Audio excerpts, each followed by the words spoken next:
الحمدللہ وحدہ والصلاة والسلام علی من لا نبی بعد۔ ابھی تک جتنے موضوعات پر آپ نے پروگرام کے اصل جو موضوع ہے اور اس دنیا کا جو لوگوں کے مسائل ہے جو انسان کی زندگی سے وابستہ ہے، اس پر آج جو یہ پروگرام آپ نے کیا، یہی وہ چیز ہے جس پر جتنی بھی اس وقت اس پروگرام کی تعریف کی جائے کم ہے۔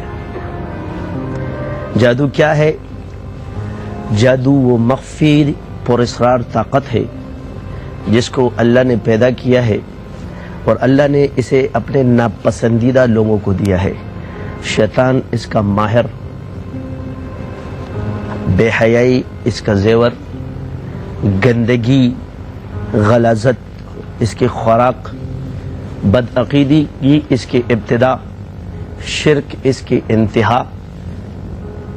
اس پر جتنا بھی کہا جائے، جتنی بھی اس کی اور اس کا انکار، اس کی حقیقت ایک مسلم انسان کا جیتا جاگتا گھر برباد کر دیتی ہے، ملک کے حالات کو برباد کر دیتی ہے۔ یہ جو عام حالات جو عاملین بیان کرتے ہیں، یہ جادو کی شعبدہ بازیاں ہیں۔ جادو کی یہ وہ حقیقت نہیں ہے، یہ ایک شعبدہ ہے۔ اصل جو اس نے کام برباد کیا ہے، جس کا اللہ تعالیٰ نے متواتر احادیث حضور صلی اللہ علیہ وسلم سے اور قرآن کے اندر اللہ تعالیٰ نے جس جادو کا تذکرہ کیا ہے، اس سے روگردانی کرائی گئی ہے۔ اصل جو قرآن میں اگر جادو کا ذکر ہے تو آپ اللہ تعالیٰ کو دو رشتے پسند ہیں، ایک اللہ تعالیٰ کو ایمان پسند ہے، دوسرا میاں بیوی کا رشتہ پسند ہے۔ میاں بیوی پر جادو کا ذکر اللہ نے کیا ہے، اور قرآن میں جو جادو ہے انبیاء پر کیا گیا ہے، یعنی سحر معجزے کے مقابلے میں اور جادوگر نبی کے مقابلے میں آیا ہے جی۔ اور بدعقیدگی پھیلانے کے لیے سامری نے جو جادو کیا تھا، اس سے لوگوں کو بدعقیدہ کیا گیا ہے۔ اس کی شعبدہ بازیوں نے لوگوں کے ایمان کو کھایا ہے۔ بالکل یہ اسلام کے بالکل اینٹی ہے۔ دنیا کے اندر دو ہی قوت کار فرما ہے، ایک منفی کہلاتی ہے، ایک مثبت کہلاتی ہے، جسے آپ نیوٹرل کر لیں، وہ تمام چیزیں یہی روحانیت میں بھی ہے، ایک صحیح ہے ایک غلط ہے۔ اللہ تعالیٰ نے اس کے عوامل بھی قرآن میں بتائے اور اس کے اندر جو چیزیں کام کرتی ہے وہ بھی بتائے۔ اگر ہم سورہ فلق اور ناس پر غور کریں تو قل اعوذ برب الفلق میں اللہ تعالیٰ نے اس کے عوامل بتائے کہ فلق، اس سے وقت کا حساب بتایا گیا، من شر ما خلق، تو جو خلق پیدا کیے اس کے اندر شر بھی موجود ہے۔ اس کے جو ریزن بیان کیا وہ حسد بیان کیا ہے، اور اس میں جو جادو کا وہ بیان کیا خواتین کا جادو، گندگی کے اندر جادو زیادہ خطرناک۔ پھر آگے اللہ فرماتا قل اعوذ برب الناس، تو اس ناس سے مراد جادوگر ہے، جادو کرنے والے لوگوں سے پناہ مانگو۔ ملک الناس الہ الناس من شر الوسواس الخناس، اور وہ لوگ جو تمہارے دل میں وسوسے پیدا کرتے، یعنی شیطان شک پیدا کرتا ہے۔ الف لام میم ذالک الکتاب لا ریب فیہ ھدی للمتقین، اللہ فرماتے اس کتاب میں کوئی شک نہیں، ایمان والوں کے اندر شک، ہر چیز کے اندر شک ڈال دیا۔ یہ ہے جادو کے کارنامے۔ وہاں پر وسواس ڈال رہا ہے، آخر میں فرماتے ہیں من شر الوسواس الخناس الذی یوسوس فی صدور الناس، تو دلوں کے اندر انسانوں کے، من الجنۃ والناس، انسان اور جنات، تو تین قوتیں اس کے اندر کار فرما آپ کو بتائی۔ جادوگر کے ساتھ کیا چیزیں کام کرتی ہیں؟ جادوگر انسان جی، مجھے بریک لینی ہے، ہم اس کے بعد اس کو کنٹینیو کریں گے۔ بات ہو رہی تھی کہ جادو میں کیا چیزیں کار فرما ہے، تو سورہ فلق اور ناس پر میں کہ انسان، جادوگر، وسواس یعنی شیاطین، اور جنات اور انسان، من الجنۃ والناس، یعنی جنات بھی کرتے ہیں، والناس وہ لوگ جو لوگوں پر کرواتے بھی ہیں، یعنی اس میں وہ لوگ بھی کار فرما ہے جو جادو کرواتے ہیں۔ یعنی آخر میں پھر والناس کا ذکر ہے، شروع میں بھی والناس کا ذکر، تو والناس شروع سے مراد جادوگر ہے اور آخر میں مراد کروانے والے۔ تو یہ تمام تفسیر اگر غور سے دیکھیں تو قرآن مجید کے اندر اللہ تعالیٰ نے تمام عوامل بتا دی۔ اب رہا یہ کہ اس کا کاٹ کا طریقہ کیا ہے، تو معمولی چیز نہیں ہے کہ جب ایک چیز انبیاء کے مقابلے میں آئے، نبی کے مقابلے میں آئے، معجزے کے مقابلے میں آئے، اور ابلیس سے اس طرح کی آپ کی لڑائی ہو اور اس کو اتنے آسانی سے کاٹ دیا جائے گا، اور ابلیس کا جادو کی مہارت اس سے لگائے کہ اس کا ایک واقعہ مشہور ہے کہ فرعون کے دربار میں جب حاضر ہوا تو کہا کہ کافی لوگ جو جادو کو اپنا مسیحا سمجھتے ہیں ان پر ہے کہ ان کا یہ پیشوا کیا کر رہا ہے، تو بزرگ بن کر آیا جن پر لوگوں کہ وہ بزرگ نہیں بن سکتا، تو بزرگ بن کر آ کے فرعون کے دربار میں کہتا کہ تو کس دلیل سے اپنے آپ کو خدا مانتا ہے؟ تو فرعون نے کہا کہ میرے پاس اتنے ہزار جادوگر ہیں. یعنی انہوں نے اس سے ایک چیز ثابت ہوئی کہ حکومت کی پاسداری کے لیے جادوگروں کو رکھا جاتا ہے، یہ ایک اللہ تعالیٰ کا نظام ہے. اس نے کہا بلاؤ اپنے جادوگروں کو. جب جادوگر آئے تو انہوں نے اپنا جب منتر پڑھا تو ابلیس نے جب ایک منتر پڑھا تو سارا جادو ختم. تو اس کے بعد کے جو الفاظ اس نے کیسے کہے کہ اتنا عاجز ہو کر تو اپنے آپ کو خدا سمجھتا ہے، اللہ اتنے کمالات دے کر مجھے اپنا بندہ نہیں سمجھتا. یعنی وہ جو مہارت رکھتا ہے وہ اپنے آپ کو اس لیے کہ اللہ مجھے اپنا بندہ بنا لے اور یہ خدا بن کے بیٹھ جائے. حیرت کی بات ہے. اس کے اندر جتنی بھی کار فرمائیاں ہیں یہ اس کے ابلیس اور تلبیس ہے، یہ عقیدے پر ہوتا ہے. ٹھیک ہے. ہر جگہ جو ہے نا شیاطین اپنا تصرف کرتے ہیں. ابھی آپ کرتے یہ کہ نا جی ہر چیز کی پھر ایک خوراک ہے. ہر شیاطین کی کچھ شرائط ہے. کوئی کہتا ہے مجھے خون دو، کوئی کہتا ہے مجھے سندور دو، کوئی کہتا ہے مجھے یہ دو، کوئی کہتا ہے مجھے وہ دو. یہ چیزیں ان کو یہ طریقے بتاتی اپنے خوراک اور ان سے اپنی پوجا کراتی. حالانکہ ان کی اصل چیز وہ خوراک ہے، اس خوراک سے ہی ان کی شرط پوری ہو جاتی ہے. مگر ابلیس آگے کہ ان کو پیشوا مانو. یہ چیزیں یہ جادو کراتی، پھر ان پر شرط لازم ہو جاتا ہے کہ وہ آپ کو تکلیف دے. یہ ہے اینٹی. ٹھیک ہے. یہ باقی جو ہمارے ساتھ ہو رہا ہے یہ موت کا جادو برحق ہے، شوق دبازی، اس کا انکار نہیں کیا جا سکتا. اس لیے کہ اگر کینسر کا مرض کا وجود دنیا کے اندر ہے، جب کینسر کے مرض کا وجود ہے تو اس کا ایک مطلب، ایک بندہ کہتے ہیں مجھ پہ کینسر نہیں، تو اس کا یہ مطلب نہیں ہے کہ دنیا میں کینسر کا وجود ہی نہیں ہے. آپ پر نہیں ہے اس کا یہ مطلب نہیں کہ دنیا میں نہیں ہے. تو یہاں پر اکثر جو اشکالات ہے، جو ہمارے علماء، ہمارے عاملین حضرات، ہمارے جو عوام ہے، ان کے کافی اعتراضات اور اشکالات اس میں یہ کیا علاج کے شرائط اکثر یہ ہوتے ہیں. کیا ہے ہر چیز کو پرکھنے کی جو کسوٹی ہے ہمارے پاس شریعت، قرآن، سنت، مجتہدین کا قیاس، بزرگان دین کے تجربات یا اپنی فرسودہ خیالات. اس پر جب ایک انسان، لازمی بات ایک عامل کے پاس جب جاتا ہے، وہ مسلمان اگر عالم کو دلائل شریعت سے قائل نہیں کرے گا تو عالم اس پر رد کرے گا. اس کا حق ہے، اس کا علم، اس کی دلیل ہے کہ اس کو رد کرے. تو اس کا جواب یہ ہے کہ ہر چیز کی پہلے تشخیص ہوتی ہے پھر علاج ہوتا ہے. آپ علیہ السلام پر جب جادو ہوا تو آپ علیہ السلام کو پہلے اس کی تشخیص کرائی گئی، مقام بتایا گیا خواب کے اندر، پھر اس کو علاج دیا گیا ہے سورہ فلق اور ناس. تو اس سے ثابت ہوا کہ تشخیص پہلے ہوتی ہے، علاج بعد میں ہوتا ہے. عبداللہ ابن مسعود رضی اللہ عنہ نے ایک بندے پر پھونک ماری، اس میں جو جن تھا وہ جل گیا. تو آپ علیہ السلام نے اس سے پوچھا کہ فلانے شخص کے پر آپ نے کیا پھونکا؟ تو انہوں نے کہا یا رسول اللہ میں نے پڑھا افحسبتم انما خلقناکم عبثا وانکم الینا لا ترجعون.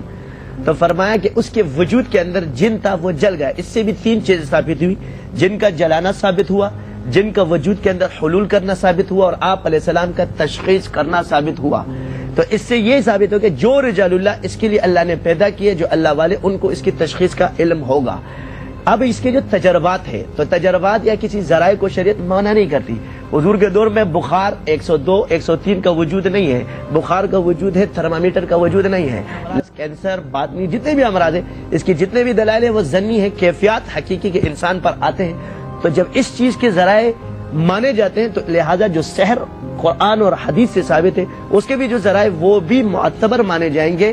لیکن اس سے پتہ چل جائے کہ آپ کو کون سے لیول کا جادو ہے. یہ ایک صحیح علم جان سکتا جب کسی وہ ہو جائے کہ تشخیص. تو آپ لوگوں نے جو تشخیص کی محفل چھیڑی ہے، اس تشخیص کے لیے یہ سب سے آخری مرحلہ ہے. اسی میں تو مہارت کا پتہ چلتا ہے، کسی ماہر ڈاکٹر کا پتہ تب چلتا ہے کہ وہ تشخیص اچھے طریقے سے کرے. کچھ باتیں تو مولانا صاحب نے بتائی. یہ تشخیص کے جو میں آپ کو بتا رہا ہوں، کسی کو صرف علامات ہی پتہ چل جائے تو سب سے آسان تشخیص یہ، باقی تشخیص نہ کرے. جب اس پر دوا اثر نہ کرے، کیا دوا اثر نہیں، اور مرض بڑھتا رہے، جو دوا کی کا مزداق بن جائے تو سمجھ لو اس پر کچھ ہے. اور خواہ بعض اوقات چڑچڑا پن، ہر وقت کا چڑچڑا پن رہنا، اور ایک کام کا کل ہونا ہے اور جا کے نہیں ہوتا، ہر کام کی رکاوٹ، یہ آسان علامت ہے. اور اس کا کسی ماہر سے یا جو یہاں بیٹھے ہوئے جو بھی جن سے ان کو اعتماد ہے، بندہ سچا ہونا چاہیے، اس سے معاملہ کرے. کیونکہ اذکار کو خود کرنے سے بھی نقائص ہوتے ہیں. خود کرنے سے میں نے پچھلے دفعہ بھی کہا تھا کہ کپڑے اگر ناپے جائیں تو وہ کپڑے بڑے کا کام نہیں ہے. کیونکہ دیکھیں یہ تشخیص ہوتی ہے. تشخیص کے مراحل میں یہ ہوتا ہے کہ ایک شخص اگر اناڑی ہے، وہ کسی بندے کو چیک کرتا ہے تو اس کی یہ رجت ہوتی ہے، اس میں رجت فوراً اس پر رجت مارے گا اس کو نقصان ہے. آپ ان چیزوں کو نہیں سمجھتے. یہ ہے آسان کام نہیں, رجت کا خطرہ ہوتا ہے. اب جیسے مثال کے طور پہ انہوں نے جو جادو کاٹا, صرف وہ اندر داخل ہوگا تو اس پر مارے گا, یہ نہیں. اس میں بچوں کا خطرہ ہوتا ہے, ان کو بھی خطرات ہوتے ہیں. اس کے ماہرین اللہ نے پیدا کیے, بڑے بڑے بزرگان نے دی. لیکن کوئی تو ایسا طریقہ ہوگا جس پہ ہم نے بات کی تھی, کوئی تو ایسا طریقہ ہوگا. لوگ گھر پہ بیٹھے ہیں, لوگ یہ دیکھ رہے ہیں کہ کوئی تو ایسا طریقہ ہوگا کہ آپ کو رابطہ ہے نا, بتا دیا نہیں. ایک تو رابطہ ہے, ایک تو رابطہ ہے, ہر انسان کا عامل کے پاس نہیں. شک ہو کہ ہر کسی کے پاس نہ جائے, پھر ہم ابھی پروگرام کے بعد میں ایک وظائف کی پوری ترتیب بتا دوں گا, صحیح ہے. اس کو کرتے رہے, میری اجازت عام ہوگی اس میں, وہ کرتے رہے, اس کے سارے طریقے بتا دوں گا. انشاءاللہ 40 دن کے اندر اندر تمام چیزوں سے ان کو نجات حاصل ہو جائے گی. تو کل کے پروگرام میں آپ یہ بتا دیں گے. آج ہوگا. آج ہمارا موضوع ہے کہ یہ کیا ہے, کیا وجوہات ہے, کیا کرتے ہیں, کیا نہیں کرتے. سب سے بڑی وجہ جو ہماری ہے وہ ہے دین سے دوری. ٹھیک ہے, جو سب سے بڑی وجہ ہے وہ دین سے دوری ہے. نماز اور ذکر جب انسان چھوڑ دیتا ہے تو شیاطین اس پر اپنا تصرف کرتے ہیں. یعنی اس کی مثال ایسے لے لو کہ اگر آپ اپنے گھر کی صفائی نہ کریں تو کوئی نہ کوئی اس پہ آ کر دھول مٹی جو نا قبضہ کر لیتی ہے. تو انسان کا دل اور اس کا وجود اللہ کی امانت اور اس کی حفاظت کا, تو اس کا ابھی شیطان کے بارے میں اور خون میں سرایت کرتا ہے. نہیں تو کوئی بھی کسی پہ بھی جادو کرا سکتا ہے. جادو خود بھی ہو جاتا ہے, یہ ضروری نہیں کہ کوئی کراتا ہے. شیاطین خود بھی جادو کرتے ہیں, انسان پر جادو خود بھی ہو جاتا ہے. جہاں ایسی جگہ ہے گندگی, شیاطین کا قبضہ آپ کہہ سکتے ہیں. آپ ایک دلدل ہے, اس کی مثال یہ لے کہ ایک دلدل ہے, بارش برس رہی ہے, تو جب بارش برس رہی, جو کمرے میں ہے وہ تو حفاظت میں, جو روڈ پہ وہ بھیگے گا, ہر کوئی بھیگے گا. تو اسی طرح مثال یہ کتنا درست ہے کہ نیگیٹو پرسنالٹیز پہ زیادہ جلدی جادو ہوتا ہے, پازیٹو جو پرسنالٹی ہوتی ہے اس کے نیگیٹو میں, اس لیے کہ ایک چیز ہے وہ گندی ہے. ہاں صاف بات ہے, جو اللہ تعالیٰ نے دی کہ ایک آدمی کا خالی مکان ہے, ایک پہ چوکیدار کھڑا ہے, صحیح ہے. ایک جگہ گارڈ کھڑے ہوئے تو وہاں ڈاکہ آسانی سے پڑے گا, جہاں دروازے کھلے وہاں چوری آسانی سے ہوگی. تو لازمی بات ہے کہ جو لوگ ذکر اذکار نماز سے جب دور ہوتے ہیں تو ابلیس کو انہوں نے راستہ دے دی شیاطین کو, وہ اندر داخل. اچھا اب کوئی یہ کہتا ہے کہ جی دینداروں پر کیوں ہوتا ہے؟ ہاں جی, میں یہ خاص اب یار تو وہ دیندار جو خاص اللہ والے ہوں, کیونکہ ان کا ان سے مقابلہ ہوتا ہے, ان سے لڑائیاں ہوتی ہے. جو اس میں قرآن کے اندر جو ذکر ہے وہ اصل اس چیز کا ہے کہ اللہ والوں پر, ایسے لوگ جو سچے ہوتے ہیں, مومن ہوتے ہیں, ان کو شیاطین صحیح کام کرنے نہیں چھوڑتے. اب جو عاملین کی بزرگان دین یا علماء کرام کو اعتراض ہے, میں آپ کو بتا دوں کہ شیطان ایمان کا ڈاکو ہے, یہ جھوٹ بول دیتا ہے, اس کا ایمان خراب ہو گیا. اب جب اس کا ایمان خراب ہو گیا تو قرآن میں اللہ فرماتا ہے والذین کفروا اولیاءهم الطاغوت یخرجونهم من النور الى الظلمات اولئک اصحاب النار هم فیہا خالدون. تو رکھوالے ہو جاتے ہیں شیاطین ان کے, اور نکال لے جاتے ان کو نور سے تاریکی کی طرف. تو شیاطین ان کے پاس آتے, اب تو ٹھیک ہے کر جو کرنا ہے. ان پر رجت نہیں ہوتی, اور جو بندہ بالکل صحیح طریقے سے چلے گا اس کو شیطان نہیں چھوڑے گا, اس کو مارے گا, اس کو نقصان دے گا, اس کے بچوں کو دے گا. یہ وجہ ہی حسد بنی ہے. قرآن میں جو ریزن بیان کی گئی وہ حسد ہے. آپ علیہ السلام سے حسد تھا ان کا, حضور. اسی طرح جب حسد ہے, دیکھیں 5 چیزیں دنیا کے اندر دشمن خود پیدا کر دی. محبت کے اسباب بھی ہے, کمال, جمال, نوال, قرب اور کسی پر. اب یہ تمام چیزیں مال جو ہوتا ہے یہ کمال ہوتا ہے, مال ہے یہ کمال ہے, محبت ہے. اب ایک آدمی ہے مالدار, اس کے دشمن خود بخود پیدا ہو جائیں گے. ایک حسین ہے, اس کے دشمن خود بخود پیدا ہو جائیں گے. اللہ کا مقرب بندہ ہے, اللہ کا ولی ہے, قرب ہے, اس کے دشمن پیدا ہو جائیں گے. اس طرح انہی سے حسد ہوتا ہے. ایک آدمی ایک پر احسان کر رہا ہے تو وہ دوسرا کہتا ہے اس پر یہ احسان کیوں کر رہا ہے, اس کا دشمن پیدا ہو جاتا ہے. ان 5 اسباب کے علاوہ اور ایک کمال کہ یہ بندہ باکمال کیوں ہے, یہ حسد انہی چیزوں سے ہوتا ہے. یہی وجہ اب آپ دنیا میں دیکھ لیں, یا تو مال کی وجہ سے یہ جتنی بھی چیزیں ہیں, یا جادو یا جنات خود کرے, مقصد ہے کہ یہ کام کرتے ہیں وہی ہے.